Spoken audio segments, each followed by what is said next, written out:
want to speak fairly briefly about, as a reporter, dealing with the reality of the Israeli military and the Israeli government. I spent 7 years in the Middle East, much of that time in Gaza and the West Bank.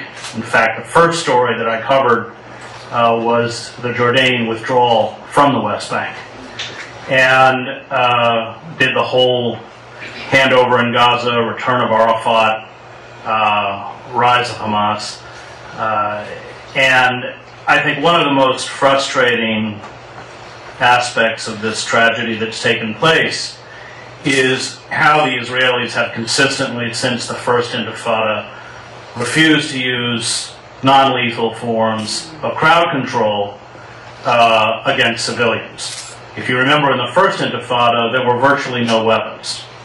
The weapons came with and then again, of course, only light weapons, but weapons came into the equation only with the second Intifada, when AK-47s had been shipped into the West Bank and Gaza for the Palestinian police, for the PA. But in the first Intifada, it was rocks and burning tires, and the Israelis, from the moment it began, never showed the slightest compunction about using lethal force against unarmed civilians, including children. This was week in and week out. And for those of us who are on the ground, who are witnessing it, who are watching it, the storyline that was given by official Israeli spokespeople out of Jerusalem never matched the reality on the ground, ever. The Israelis have taken a tactic of flagrant dishonesty and manipulation of events to mask for over a decade now an unconscionable use of lethal force against unarmed civilians. So nothing that happened on this ship, for those of us who spent as long as I did in the Middle East, was a surprise. I think we also have to recognize the fact that, as Adam said, this was premeditated. These assaults are very carefully planned out. If you remember, on this 22-day siege of Gaza, they had built a whole mock-up of Gaza City and the Negev. They knew precisely what they were going to go in and do. So, you know, there were ways, of course, of boarding that ship, of seizing those ships, whether through CS gas. If any of you in the room, as I have been the victim of CS gas, it's quite effective. You can't, not only does it feel as if your skin is on fire, it blinds you. Water cannons. There were plenty of ways to neutralize a crowd very easily without lethal force. But of course, these people came down primed to use lethal force, and quite intentionally to deliver a message. To any further peace activists who will attempt to break the embargo, that they are taking their lives in their hands. I think it's very important to recognize that Israel has changed since I first went there in 1988. The huge settlement expansion, including the hundreds of new homes now that are being built in East Jerusalem, the flagrant disregard by Bibi Netanyahu and his government for the niceties of public relations that the Obama administration and the Democratic government need as a kind of cover to hide their complicity in what's going on. You know, for instance, announcing a settlement expansion while Biden is in Jerusalem. The anger of the Obama administration was never over the expansion. It was over the embarrassment. In the same way that Bibi's about to fly off to Washington on the day that they shoot at least murder at least nine peace activists, and we still don't know, injure a few score others. And Israel has essentially now makes no pretense at all of working towards a two-state solution. It is quite furiously and actively driving towards something else.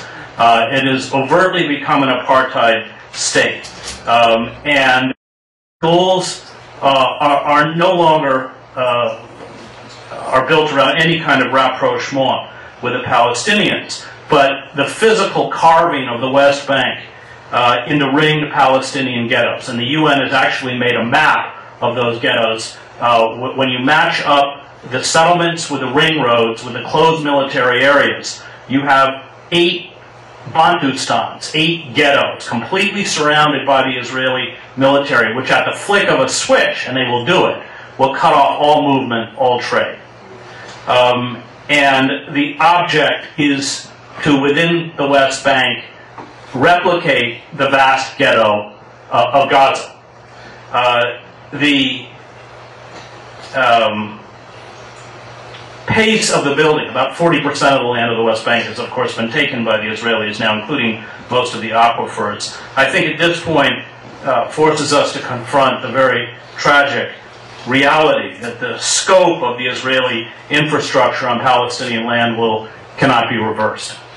That any hope that this administration might pressure the government to lift the blockade or abide by any of the UN resolutions or international law, I think was pretty much shattered with the 22-day assault on Gaza. This was followed, of course, by Netanyahu's complete rejection of the Obama administration's request to stop settlement expansion. And at that point, Obama essentially gave up. It's not that I think the Democratic administration ever believed that they were going to significantly influence Israeli policy, but they have in the past. U.S. administrations required the Israelis to at least play the public relations game, as if there is some kind of movement. Now, this government won't even play that game at all.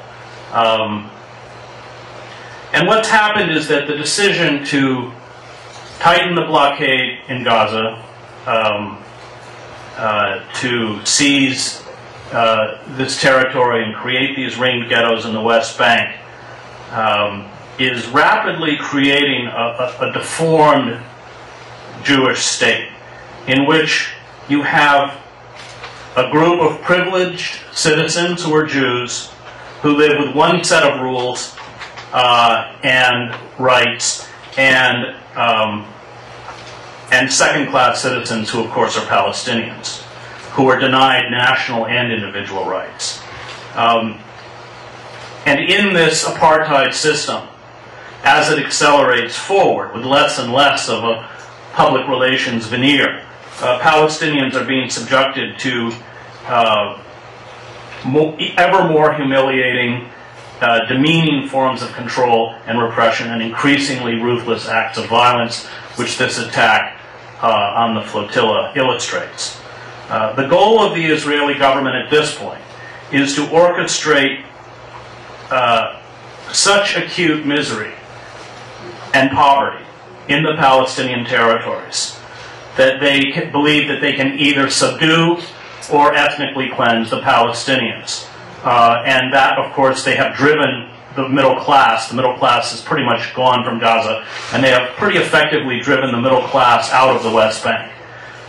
They've reduced Palestinians who now live on about $2 a day to a kind of subsistence level, and this is part of the plan. The ability of the Israeli soldiers at a moment's notice to essentially trap Palestinians within these ringed ghettos, shutting off medicine, food, basic supplies, and of course the use of attack helicopter and attack aircraft to carry out reprisal raids in heavily populated areas is essentially the only tactic now that will be delivered from Jerusalem towards the Palestinian